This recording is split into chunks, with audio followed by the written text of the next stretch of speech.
What is up, Sideways fam? Welcome back to the channel. We're back with the Z again at the shop, part 2 of the video. If you haven't seen part 1, it's gonna be linked in this video as well.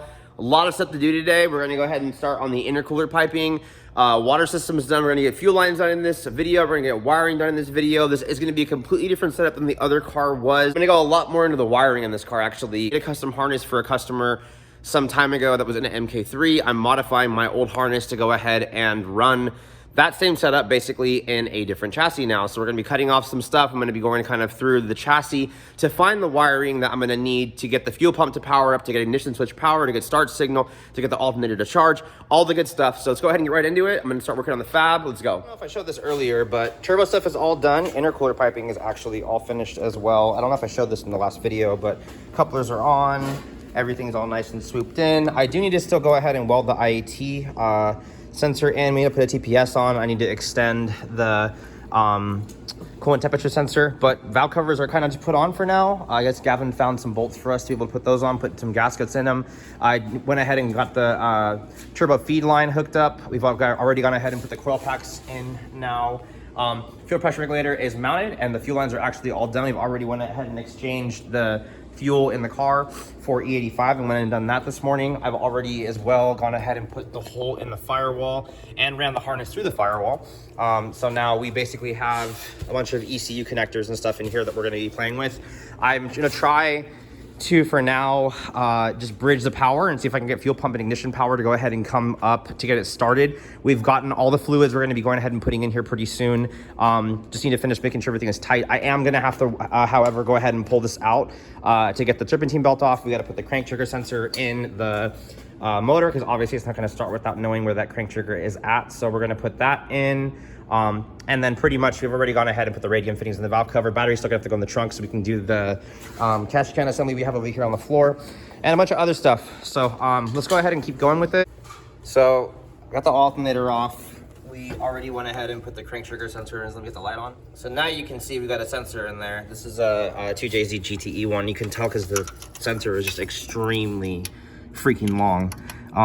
So yeah, we're gonna go ahead and start doing that and see what happens. Oh, we're gonna test for spark right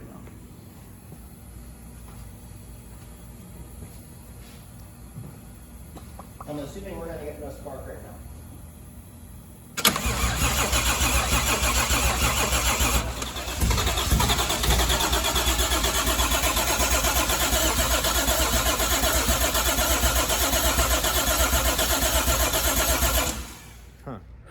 All right, guys, so another day. I'm back at the shop again after a long day up the hill. I'm here. I pulled the front of the motor and the car pretty much apart. Radiators here, fans are here. Front end stuff is here now. I was able to, let me go ahead and flip the camera real quick and I'll show you where we're at. So I was able to actually, with this dampener, get behind this front cover and just kind of get the bolts out actually without having to remove the crank pulley, which is amazing. I'm gonna actually check to see that the crank pulley is actually on TDC at the base. And then also we're gonna go ahead and double check and see if all the teeth on the timing gear are there as well. So it was pretty cool to be able to see that he's got the PHR oil pump because I actually haven't pulled this apart yet for him. Let me see if I can get this in here where we can actually see the wheel like this. Hold on one second. Kind of hard to see, but let me just go ahead and just check it myself real quick and then we'll go from there. But you can see the teeth on the wheel. I'm trying to see if we have one missing. So give me 1 second. Just like I fucking thought. 1000%. Let me see if I can get this in frame. Kind of hard, sorry, because of the whole phone thing. I don't know if you guys can see right there, but directly right there, we have a broken tooth. You guys see that right there? There's a tooth missing. You can actually see the broken material right over there. I'm gonna actually keep coming around and see if we have maybe more than one that's actually broken. Let's do another rotation. Sorry guys, this is really hard to do this while holding this, but we're working kind of right now. Let's see. Try to keep going a little bit slower so we can get this in frame again. Okay, come into the -2 part. There's a scuff there too. I'm almost gonna say that one's probably broken, But the one that's not making it or letting it fire is gonna be that one that's actually completely missing. See if I can get it again. It should be coming up right here on the compression stroke. Come on, where are we?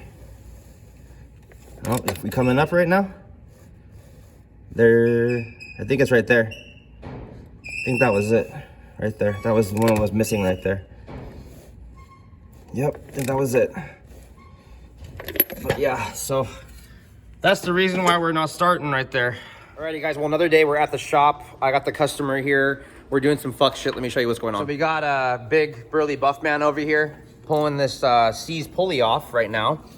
Because good old ATI, probably gonna break the pulley puller. Hopefully he doesn't end up slicing his goddamn arm off on camera on the video, but we're fighting it. We gotta get this pulley off because the trigger wheel is broken like we said from before. So it's going, hopefully, I mean, he's got some pretty big arms. I don't know if you see that. This fool's pretty buff right here, buffer than me. So we're getting it off right now and I got the customer here helping. So let's get her done. Oh, good. That's awesome.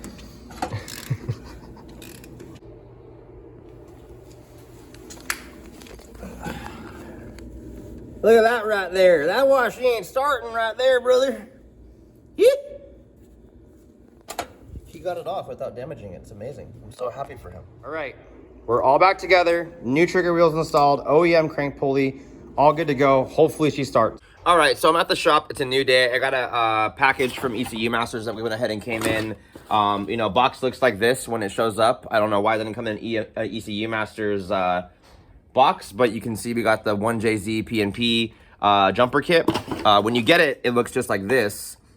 Pretty cool. I'm gonna go ahead and flip the camera and show you guys what we're doing and what needs to get done for us to go ahead and get the car fired up. So let's go ahead and get right into it. Really nice unit. I mean, the jumper actually isn't that difficult to really make when you think about it, but just to save time, we went ahead and did this. They give you like somewhat of a pinout for the 1JZ, but not really how they wire it, obviously, to kind of save them from anybody making this kind of stuff, which is why they seal it in a box in here as well. But you do have your pinout of where they want you to put everything and how they set it up basically with this this box. So what it is, you can see right here, we got our plug and play 1JZ VVTi. We are running a harness that I did build for a Power FC for a JZX 100 that we had on another car. So I basically already made a harness that adapts to this, which I could have just cut the connectors off and wired this in, but trying to make it easy and quick.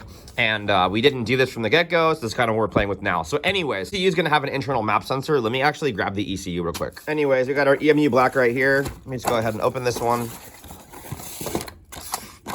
When you get the ECU, it's going to go ahead and come with our connectors that we can wire in, some extra pins, and go ahead and plug into the ECU and then tune the car. So anyways, we're not going to get into that right now. Basically, what's going to happen is this is going to plug in on this side. You can see the internal map sensor port right here, and basically our plug-in for our ECU. So this will plug in here, boom, boom, goes to the jumper, plugs into my harness, and we're done. So basically, in order to get the car fired up, we are going to need to basically have map, because it's going to need to be able to read whatever's kind of going on with the motor.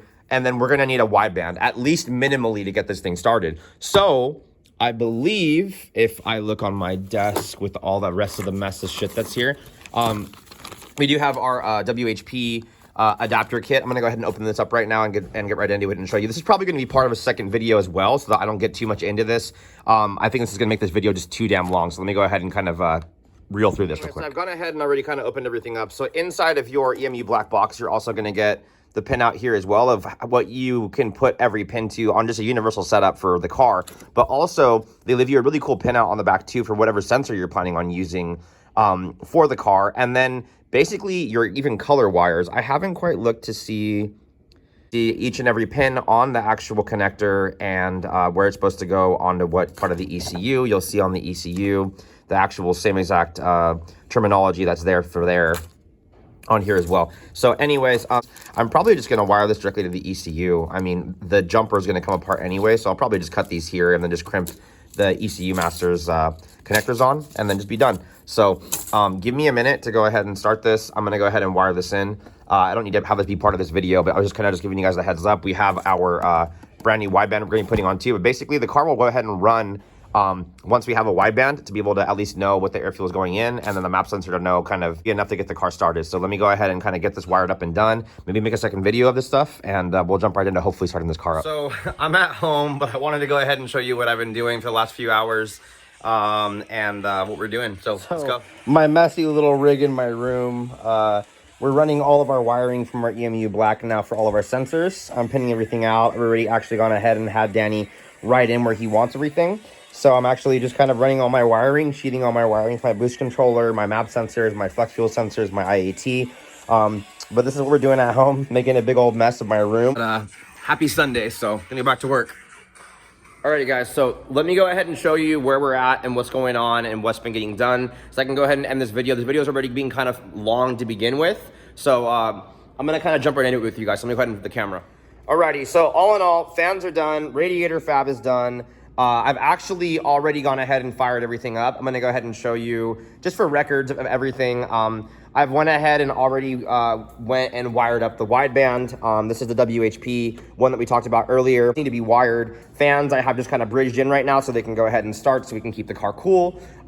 Did have a small water leak we're gonna have to go ahead and take care of as well. That was kind of something that was done upon install originally. So we run the vacuum line for the fuel pressure regulator. We've already gone ahead and put the sensors in. I've gone ahead and added oil pressure, fuel pressure, you know, and the adapter to the block already. So I mean, all in all, it's pretty much, we got to go ahead and make his brake line so the car can drive, go ahead and put the slave in, bleed the clutch, and that's going to go ahead and be done. Getting in here, it's kind of just twisted together for now to have everything functional. Flex fuel is wired, IAT is wired, boost controller is wired. Everything's kind of just set up where it is to get everything running. So what we're going to go ahead and do, is I've already double checked this, but I'm going to go ahead and go through it. This is obviously comes with the ECU, amazing thing to have. If we have questions and stuff, I can walk you through it if you ever need help with that kind of stuff. I am going to go ahead and try to pick up some of these wires that I'm going to need to possibly trigger the fuel pump and also possibly trigger the fans in the bay and not have to run wires by kind of reusing wiring in the chassis. I do need to wire the key to start signal instead of having to use the power probe to jump it. Had to run some continuity testing. A lot of wiring problems and a lot of just things I've had to be dealing with this car. Once again, need to finish bolting the shifter in just on top. Drive shaft is done. I mean, you know, move the battery to the trunk. We still have the battery up here in the front of the car with some vice grips and kind of janky shit on it because I'm not done putting it back here where we're going to go ahead and have to hook up our fuel pump relay. So anyways, let me go ahead and see. It looks like my laptop does still have power. I see the thing flashing. I'm going to go ahead and start the car, show you that everything's functional. We're going to go ahead and end this video. The next video, we'll do all the cleanup, the finalization, and the idle, and probably even some of the driving before we go ahead and do the dyno. So let's go ahead and get right into it. As we're already going, we can already see we do have fuel pressure already going. We are connected to the ECU.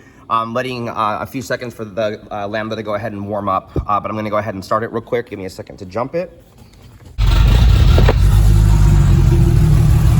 So still haven't gotten the startup 100% corrected and done, but we got coolant temp reading, we got IAT reading. Alrighty guys, so as we can see, car runs. The brand new BTI just came in for his 5-inch display that we get custom made for all of our cars that we do, similar to the Z that we also did with the 1JZ swap for Robert and the other Black 300ZX, Z32. Car's got a whole bunch of super cool stuff. We're gonna be going in the next video and getting everything completed, but super stoked to have sensors working, stuff working on the standalone. Now the car is running and idling. We are leaking oil. We're gonna have to go back through and kind of figure out what's going on with the front main leaking. And we have a little coolant leak we're gonna take care of too, but in the next video, we're gonna be going ahead, like I said, and tightening everything up. So stay tuned to the next one, guys. Until next time, guys, peace.